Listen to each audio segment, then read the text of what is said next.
Hey there, this is Derek from Pacific Coast Auto in Japan, and we're taking a look here at a year 2002 Mitsubishi Pajero, also known as the Montaro in other markets, but in Japan it's the Pajero with a 3.5 liter gasoline direct injection engine, switchable four-wheel drive with locking center differential and low gear range.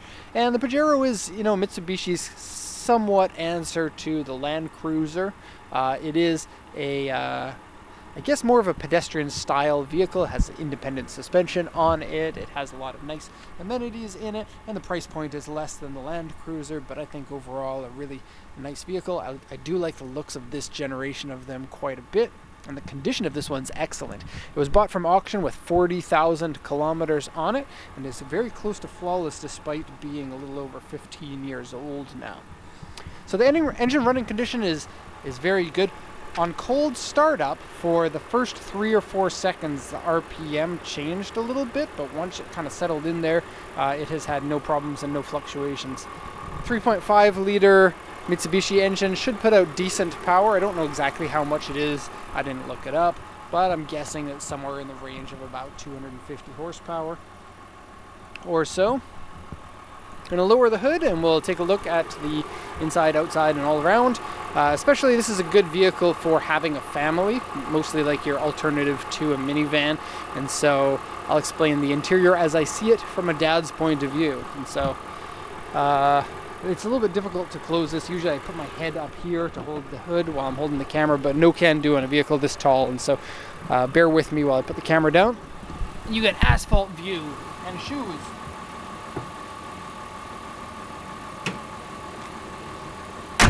If you want a shoe review, these shoes are made by Merrell, and they are the most comfortable shoes in the world, I swear. Okay, cool JDM mirror on the front. It's for seeing how close you are to the walls, because the walls are everywhere in Japan. Everywhere.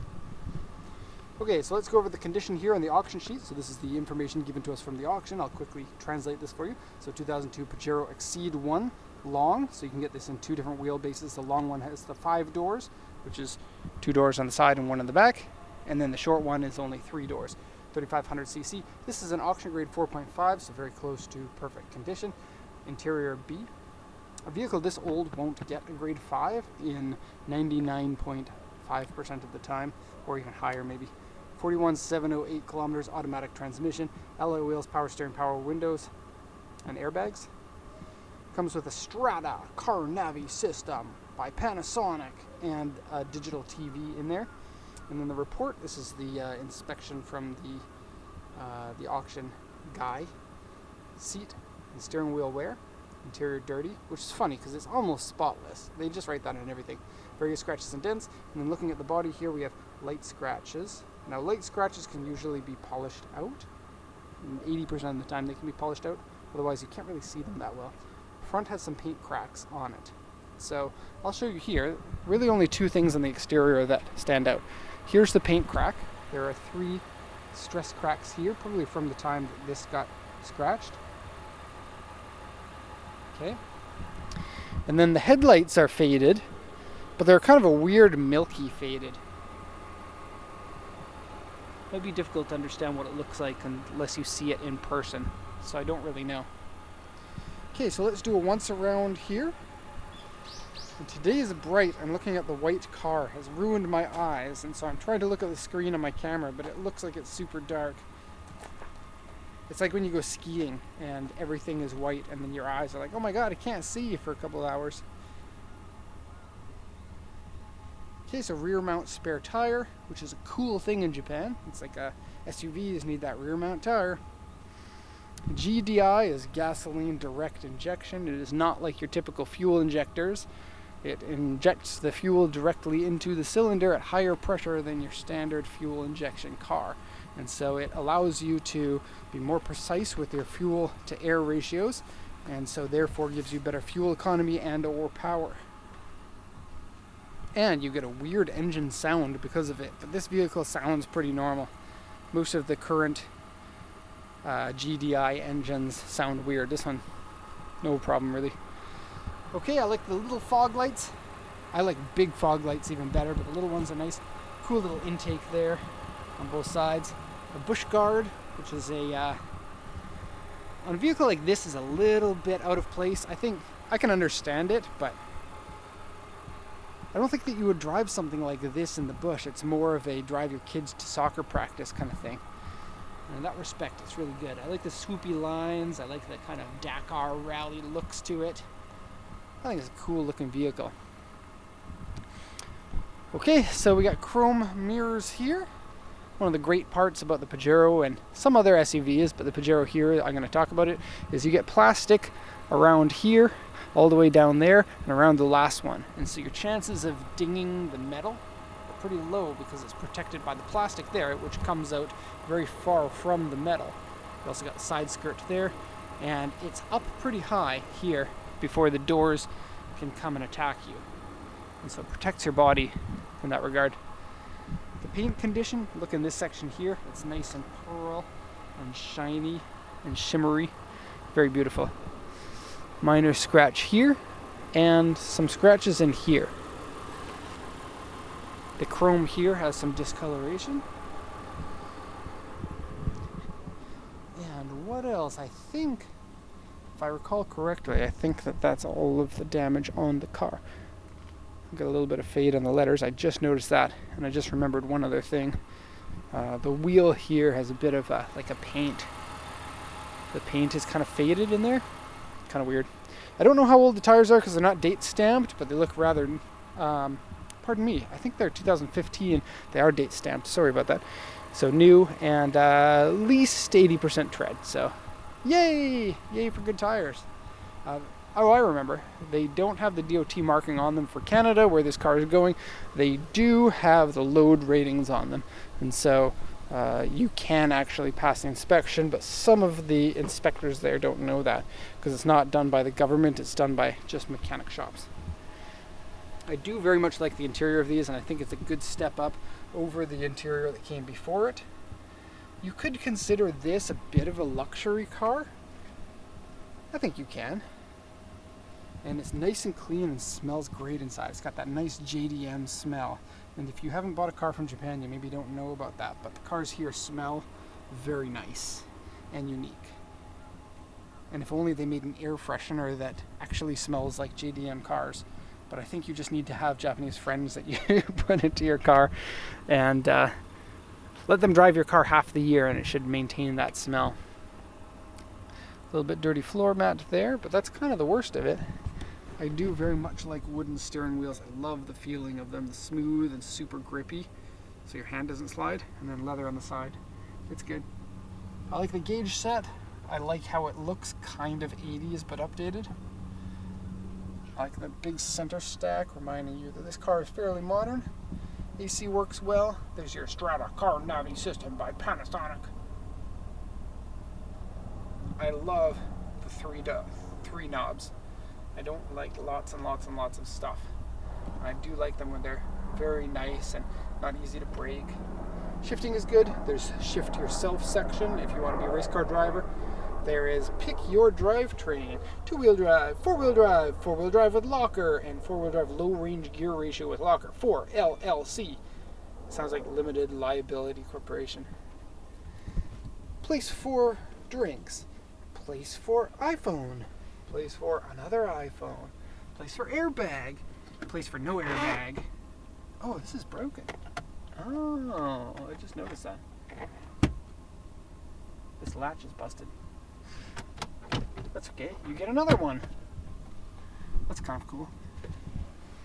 This is neat. There's two different ways you can open it. There is open style here, and slide style. So the slide gives you the armrest where you want it for doing the gangster style. Okay, in the back here, and this is the important point if you have kids. And so nice big doors, easy to step into for your main 3 seats. And if you have, you can fit 3 car seats in here if you needed to. You have lots of room in here for front-facing or rear-facing car seats, and so that is a big thumbs up. This is fun. Look at this. Whee! Do you know why it does that? When you lie this flat, this one here bends up to go around that section there, and so can be used kind of vertical style, and then that's so that you don't bump anything or can use it as a pillow. That's cool. It has this. What's this? Oh, that is so much more fun than it needs to be. Whee! Not big enough for kids' drinks though.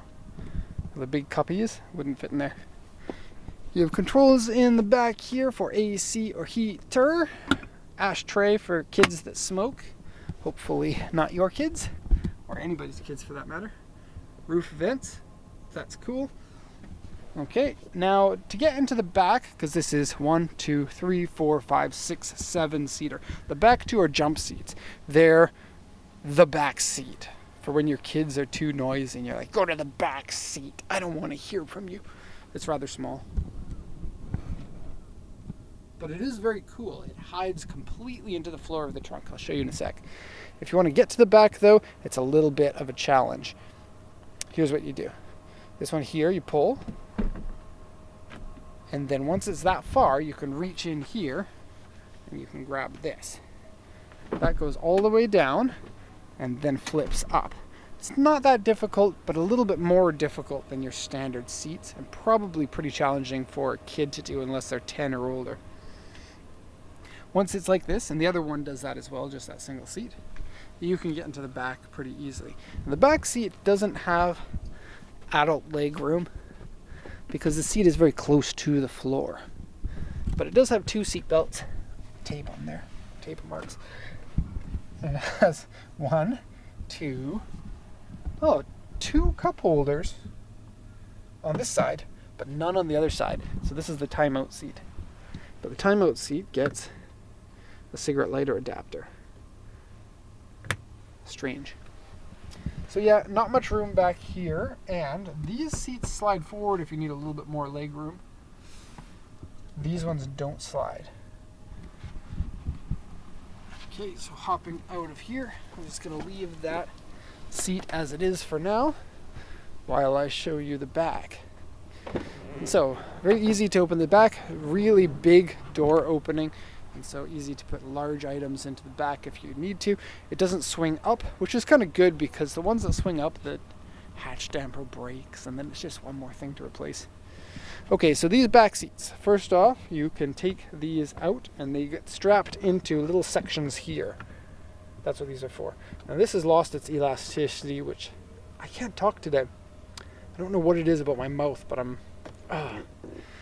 Okay, so they go in there, and then this one goes into the floor. And I don't know if I'll be able to show you exactly how it works, but this one, pull up here, and it goes down. And then this one here, push that to go down even more. And then this piece comes out completely. And you have a little bin for the seat to go. Pull up here. Come on, pull up her. Let me try like this. You can kind of see a little bit of me.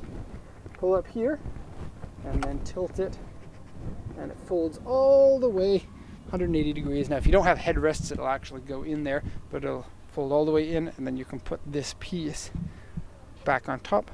Lots of room, and this is a huge revelation because the last version had the swing up to the top versions, but if you do that, you limit the amount of horizontal space that you get in the back. So if you have something big to put in, or you have a dog that likes to run around, kind of important. Now this gives you an idea from here to the end of that seat, how much room that you have. And that seat locks into place like that. It's locked into place right now, and so it's not going to accidentally fall down when you're driving. And so this could be like a little running area. You could put a little pool in here for your kids. That'd be fun.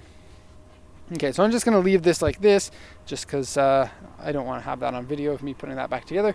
This is basically going to be the end of this review. So I hope you enjoyed this one of the Mitsubishi Pajero 2002. Now these do come in gasoline or diesel engines. This one's the gasoline version. Diesels are quite a bit more expensive, but I think the gasolines are a super good value for the good type of vehicle that this is. So hope you like this video. Thanks for watching, and have a nice day.